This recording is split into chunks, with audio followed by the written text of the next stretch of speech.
আজকে ভর্তা করলাম, সাথে ডিম ভাজি করলাম। হ্যালো, আসসালামু আলাইকুম, সবাই কেমন আছো? আশা করি সবাই বেশ ভালো আছো। আল্লাহর মতো আমিও ভালো আছি। আমার রান্নাবান্নার চ্যানেল থেকে আপনাদেরকে স্বাগতম জানাই। তো আজকে রাতের জন্য কি খাবার রান্না করলাম, তো আজকে আমি ভর্তা করেছি, সাথে ডিম ভাজি করেছি। তো সেটা আমি আপনাদের সাথে শেয়ার করব ইনশাল্লাহ। তো দেখে নিয়েছেন কি কি করেছি। তো প্রথমে আমি ডিমটা ভেজে নিয়েছি। ডিমটা ভেজে নিয়ে তারপর আমি ভর্তাগুলো করব।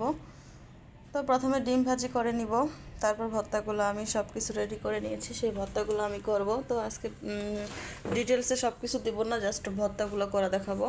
তো ডিম ভাজি করা শেষ, দেখতেই পাচ্ছেন ডিম ভাজি রেডি। তো এখানে আমি ভর্তা করার জন্য সব কিছু রেডি করে রাখছি, আগে থেকে সিদ্ধ করে রেখে দিয়েছি।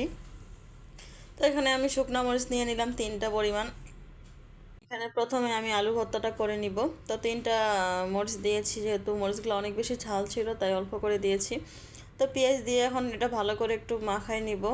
মাখিয়ে পরে আমি এখন একটু তেল দিয়ে দিব, দিয়ে এখন ভালো করে এটা একটু মাখাবো। আলু ভর্তা কিন্তু শীতের সময় অনেক বেশি মজা গরম ভাতের সাথে। তো ভাবলাম যে আজকে রাতে আমি ভর্তা করি, সাথে ডিম ভাজি করি। তো অনেক সময় তরকারি খেতে মন চায় না, ঝোল তরকারি মাছ মাংস খেতে মন চায় না। তো এরকম ভর্তাও কিন্তু মাঝে মধ্যে খাইতে হয়, অনেক বেশি মজা লাগে, মুখে রুচি চলে আসে। তো যাই হোক, এখানে আমি আলুগুলো আগে থেকে ম্যাশ করে সিদ্ধ করে রেখে দিয়েছিলাম, তো এগুলার ক্লিপ নিয়ে নেই আমি। তো যাই হোক, এখন আমি এটা ভালো করে মাখায় নিতেছি। তো তেলটা একটু কম হয়েছে, তো তেলটা একটু দিয়ে দিলাম। আমি একটু ঝালটা কম দিয়েছি, যেহেতু শুকনো মরিচগুলো অনেক বেশি ঝাল ছিল, তাই আমি ঝালের পরিমাণটা কম দিয়েছি। তো আপনারা ঝাল চাইলে বেশি করে দিবেন অবশ্যই। তবে যে কোনো ভর্তার মধ্যে পেঁয়াজটা একটু বেশি দিতে হয়, আমার কাছে মনে হয় যে কাঁচা পেঁয়াজটা একটু বেশি দিলে ভালো হয়। তো অনেকেই দেখি যে পেঁয়াজ ভেজে দেয়, তবে আমার কাছে মনে হয় ভর্তার মধ্যে পেঁয়াজ ভেজে দিলে ভালো লাগে না। তো আলু ভর্তাটা কিন্তু হয়ে গেছে এদিকে কথা বলতে বলতে। তো এখানে আমি আবার 3টা পরিমাণ শুকনো মরিচ নিয়ে নিলাম। আমি এখানে ডাল ভর্তা করব, মসুর ডালের ভর্তা। তো ওটাও আমি সিদ্ধ করে নিয়েছি, ওটাও আমি রেডি করে নিয়েছি। তো এখানে আমি হালকা পরিমাণে একটু লবণ দিয়ে মরিচটা একটু কষলাই নিব, নিয়ে আমি পেঁয়াজগুলোর সাথে এটা মাখাই নিব।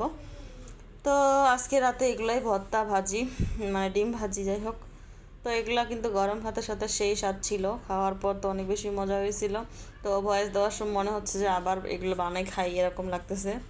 তো যাই হোক, এখন একটু তেল দিয়ে এখন পেঁয়াজটা একটু এখানে বেশি পেঁয়াজ দিয়েছি, কারণ আমার ডাল ভর্তা একটু বেশি পেঁয়াজ দেই আমি।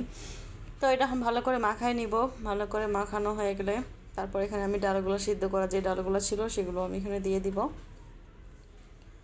তো এই তো দেখেন, এখন আমি দিয়ে দিব। এই যে আমি একটু হালকা হলুদ দিয়ে সিদ্ধ করে রেখে দিয়েছিলাম ডালটা, তো দিয়ে দিলাম। দিয়ে এখন ভালো করে এটা এখন একটু মাখাবো।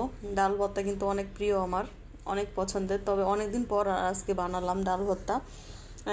তো যাই হোক, ভালো করে মাখাই নিব, নিয়ে আমি একটু তেল দিয়ে দিব এখানে। তো তেলটা দিয়ে দিব, দেখেন কি অবস্থা। তেল দিই, তেল দেওয়ার পর তো কালারটা আরও অনেক সুন্দর আসবে। তো ভর্তাগুলো কিন্তু রেডি। তো যাই হোক, আজকে সব ভর্তার আইটেম করলাম, সাথে ডিম ভাজি, এগুলোই রাতের জন্য আমাদের যথেষ্ট। তো কে কে খাওয়া অবশ্যই চলে আসবা। অবশ্যই আমার বাসায় সবার দাওয়াত, ভর্তা দিয়ে ডিম ভাজি দিয়ে ভাত খাওয়ার জন্য। যদিও মাছ মাংস দিয়ে এতগুলো ভাত খাওয়া যাবে না, যদিও ভর্তা দিয়ে এতগুলো ভাত খাওয়া যায়। হ্যাঁ, তো সবাই ভালো থাকবা, খোদা হাফেজ। আবার নতুন একটা ভিডিও নিয়ে হাজির হয়ে যাবো, ততক্ষণ তোমরা ভালো থাকো, সুস্থ থাকো, সেই দোয়া করি। আর ভিডিওটা ভালো লাগলে অবশ্যই লাইক কমেন্ট করবা, সাবস্ক্রাইব করে দিবা ইনশাল্লাহ।